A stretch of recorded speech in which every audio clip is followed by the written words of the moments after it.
అందరికి నమస్కారం. ఇవాళ మన టాపిక్ జ్యుడిషియరీ. జ్యుడిషియరీ అంటే కొలీజియం సిస్టమ్ అంటే అసలు జడ్జిలను సెలెక్ట్ చేసుకునే పద్ధతిని కొలీజియం అని అంటూ ఉంటాం. అయితే ఇవాళ సుప్రీంకోర్టు ఒక వింత స్టేట్మెంట్ ఇచ్చిందండి. ఎట్లాంటి స్టేట్మెంట్ ఇచ్చిందంటే చూడండి ప్రజలారా, వాట్ దే ఆర్ సేయింగ్ అనేది మీరే చూడండి. ఇది బార్ అండ్ బెంచ్ వెబ్సైట్ నుంచి తీసుకుందనమాట. బార్ అండ్ బెంచ్ వెబ్సైట్లో వీళ్ళు ఏం చెప్తున్నట్టు సుప్రీంకోర్టు వాళ్ళు చూడండి, మీ అందరు కూడా కనిపిస్తుంది కదా ఇప్పుడు. Why Supreme Court said it is exhausted by governments slow response. Government చేసే స్లో రెస్పాన్స్ ఇది ఎట్లా కరెక్ట్ అన్నట్టు సుప్రీంకోర్టు అడిగింది. ఇక్కడ దాకా ఇది ఓకే.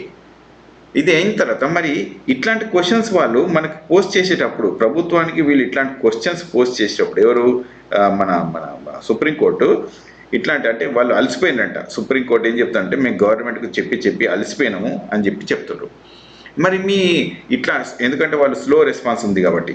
మరి ఇప్పుడు సుప్రీంకోర్టుకు నాకు ఒక క్వశ్చన్ అనమాట. ఈయన ఒక మొహమ్మద్ జుబేర్ అని ఈయన ఒక జర్నలిస్ట్. ఆయన ఇవాళ ట్విట్టర్లో ఇది పోస్ట్ చేసింది. Curious case of parole versus polls of rape and murder convict Gurmeet Ram Rahim. అంటే ఈయన డేరా బాబా అంటుంటారు కదా, ఈయన డేరా బాబా అనమాట. ఈయన ఎన్నిసార్లు బయటకు వెళ్ళాడో చూడండి. మరి ఈయన ఒక్కడే ఉన్నాడా? ఇది ఒక్కటే కేసు ఉందా మనకు? అంటే ఇప్పుడు నేను ఏం చెప్పాలనుకుంటున్నా అంటే సుప్రీంకోర్టు ఏం చెప్తుంది, మేము ప్రభుత్వానికి చెప్పి అలసిపోతున్నాం, వాళ్ళు చాలా స్లోగా చేస్తున్నారు పనులు అని చెప్తుంది. మరి సుప్రీంకోర్టులో లక్షల కేసులు, కోట్ల కేసులు పెండింగ్లో ఉన్నాయి. దీనికి కారణం సుప్రీంకోర్టు కాదా? సుప్రీంకోర్టు ఈ పనులన్నీ ఫాస్ట్గా చేసి ప్రాపర్ న్యాయం ప్రకారం చేస్తే అప్పుడు ప్రభుత్వాలు భయపడతాయి కదా. మరి మీరు చేయాల్సిన పని మీరు ఇంకా కొంచెం ఫాస్ట్గా కూడా చేయొచ్చు కదా. ఎండాకాలం సెలవు అని 2 నెలలు పోతారు, ఏదో హోలీ సెలవులను ఇంకో వారం పోతారు, ఇంకేదో వింటర్ సెలవులను ఇంకొక బ్రేక్ పోతారు, సంవత్సరంలో మీకు 6 రోజులు సెలవు, 30 రోజులు ఏమో సెలవులు ఉంటాయి. సో ఉన్నదే అసలు హాఫ్ స్టాఫ్, 1300 స్టాఫ్ ఉండాల్సింది మీ దగ్గర 650 ఏమో ఉంది, అంటే ఒక హాఫే ఉంది. ఆ హాఫ్లో సంవత్సరంలో ఒక 3 మంత్స్ అయితే మొత్తం సెలవులన్నీ వెళ్ళిపోతున్నాయి. ఆ 3 మంత్స్ వెళ్ళిపోయిన తర్వాత మీరు ఇంకో 4 రోజులు కలుపుకుంటే మొత్తం 4 నెలలు వెళ్ళిపోతాయి. 4 నెలలు ఒక జడ్జు సెలవులలో మొత్తం ఓవరాల్గా కనుక వెళ్ళిపోయినట్టయితే అందరికీ కలిపి ఇక 8 నెలలు ఉన్నాయి. మరి న్యాయం ఎట్లకెళ్ళి జరుగుతుంది? ఆ న్యాయం జరుగుడే అసలు డిలే అవుతుంది అంటుంటే ఇంకా జరగటానికి ఇంకెట్లా న్యాయం జరుగుతుందో ఇది చూడండి. ఇక్కడ ఒకటి చూడండి ప్రజలారా. ఇప్పుడు ఇక్కడ ఈ డేరా బాబా ఉన్నాడు కదా, ఈ డేరా బాబా ఎన్నిసార్లు వచ్చినో చూడండి. ఇప్పుడు సెప్టెంబర్లో ఎలక్షన్స్ ఉన్నాయి, రిలీజ్ అవుతాడు ఇప్పుడు, రైట్? హర్యానాలో ఎలక్షన్స్, అంతకంటే ముందు మళ్ళీ హర్యానాలో ఎలక్షన్స్. ఎప్పుడు? ఇది ఆగస్టులో, ఓకే. తర్వాత అంతకంటే ముందు పార్లమెంట్ ఎలక్షన్స్ అప్పుడు, ఇక్కడ పార్లమెంట్ ఎలక్షన్స్ అప్పుడు కొద్ది రోజులు తిరుగుతాడు. తర్వాత ఇది మళ్ళీ అంతకంటే ముందు రాజస్థాన్ ఎలక్షన్స్, ఈ హర్యానా, ఉత్తరప్రదేశ్, ఇవన్నీ ఈ ఎలక్షన్స్, పంజాబ్, ఎక్కడెక్కడైతే ఈయనకు ఎలక్షన్స్ ఉంటాయో అప్పుడప్పుడు పేరోల్ వస్తుంది ఈయనకు, అంటే బెయిల్ వస్తుంది. ఈయనకు బెయిల్ వచ్చి ఈయన పోయి అక్కడ ఏమేం చేయాలో అవన్నీ చేస్తూ ఉంటాడు. అంటే ప్రజలారా నేను ఏం చెప్తున్నా అంటే